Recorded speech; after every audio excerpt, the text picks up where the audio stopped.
Chapter 42. The sky around Minli was quiet as she walked on the red rope bridge. The only sounds she heard were those of her own breathing and the pounding of her heart in her chest. After the dragon and land had faded from view, Minli saw nothing except for the night around her. With such a limitless landscape, she could not tell how far she had walked or how much of the bridge she had left. It seemed never ending, and she began to wonder if she had walked for hours or days. But slowly, so slowly, Minley almost didn't notice it, the darkness of the night lessened. With each step she took, the world around her became brighter. And with this light, Minley saw the sky below her had somehow become a vast lake of pure water, and the night clouds were made of floating lilies. And stretched before her in the distance, like a faraway coast, she saw a high wall that seemed to glow. The wall was smooth and creamy white, as if made out of pearl. It seemed to be endless. Minli could not see where it began or ended. However, as Minli got closer, she saw a round opening in the wall just before her. And in that circular passageway, a white rabbit stood like a jade statue. It was only when Minli stepped off the bridge and the rabbit started toward her that Minli realized it was alive. "Welcome," the rabbit said. "You're a little late. Did you have trouble with the monkeys?" Minli was too astonished to speak. The rabbit looked extremely like the one painted in her blue rice bowl. She nodded, with her mouth gaping. "Well, let's go," the rabbit said. "You're going to have to keep it short with the old man. He's very busy and he hates unnecessary talk."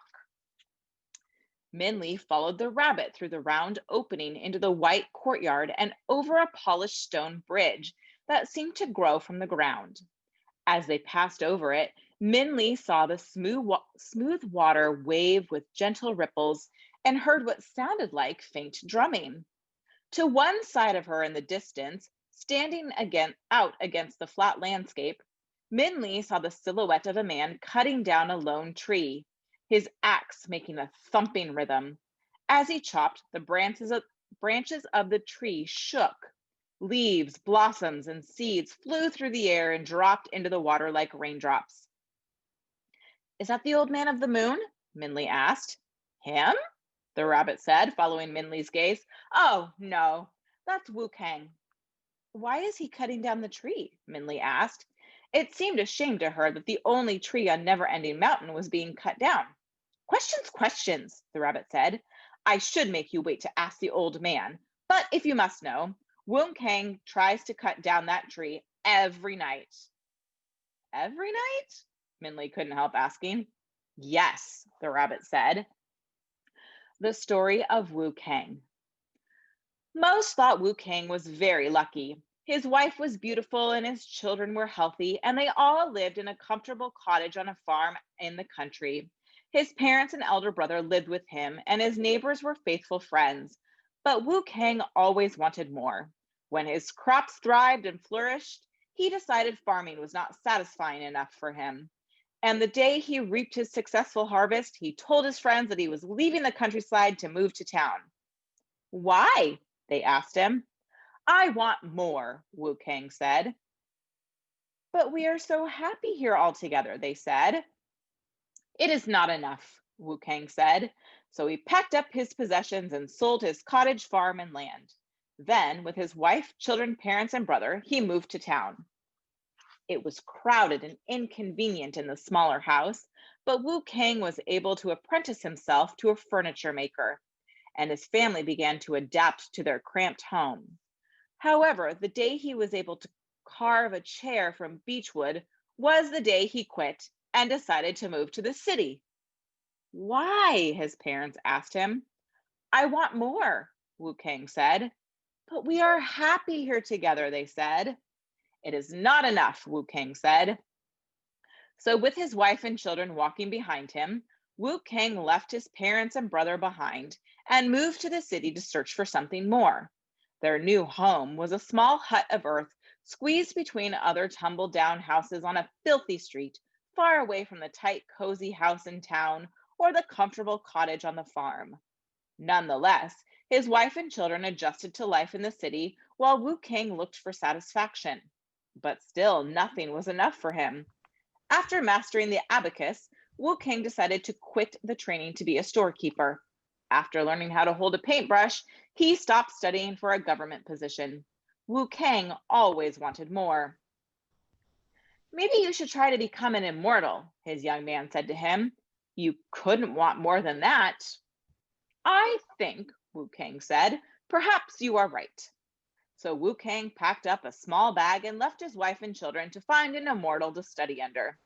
His heartbroken wife pleaded with him as he stepped out the door. Don't leave, she said. Here we are together. It is not enough, Wu Kang said. Wu Kang searched and traveled long and far, and one night he found the old man of the moon. At last, Wu Kang said, an immortal. Master, will you teach me? The old man of the moon preferred to decline, but Wu Kang insisted and begged. So, with misgivings, the old man agreed and brought Wu Kang to Never Ending Mountain. So the old man began to teach Wu Kang lessons full of wonder that common men would marvel at. However, Wu Kang, true to his nature, was unmoved and aspired for more. When the old man showed him how to obtain red threads from his granddaughter, the goddess of weaving, traveling across the street on stars on a bridge of night birds, Wu Kang watched and followed, but after 3 days was discontent. Master, Wu Kang said, there must be something more you can teach me. So the old man taught Wu Kang how to tie the threads of destiny, sealing the knots with a shaft of light from the moon. Wu Kang studied and copied, but after 2 days, he again grew restless. Master, Wu Kang said, I know you can teach me more. Hence, the old man took out the sacred book of fortune and began to teach Wu Kang how to read its text. But after 1 day, Wu Kang explained, there must be more than this. With that, the old man clapped the book shut. Yes, the old man agreed, there is. And without a word, the old man led Wu Kang to the barren area of Never Ending Mountain. The old man knocked the ground with his walking stick, and from the rock a silver tree grew. As Wu Kang stared, the old man tied a string of destiny around him and the tree. The only things for me to teach you, the old man said to Wu Kang as he handed him an axe, are the lessons of contentment and patience. Only when you are able to cut down this tree will I know you have learned them. Wu Kang shrugged and began in earnest to chop down the tree. Little did he realize that with every cut, the tree grew back, and every blow only scattered the seeds from the tree into the night sky lake. So every night, Wu Kang cuts the tree.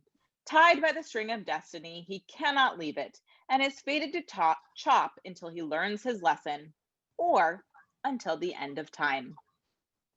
Min Li walked silently after the rabbit finished the story, and for a while the only sounds were of the tree's flying seeds falling into the water.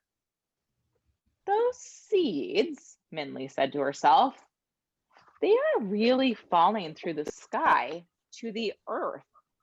They are the seeds that fall onto Moon Rain Village. It's Wu Kang's chopping that makes them strange moon rain. The flowering trees grow from the seeds from the tree on Never Ending Mountain.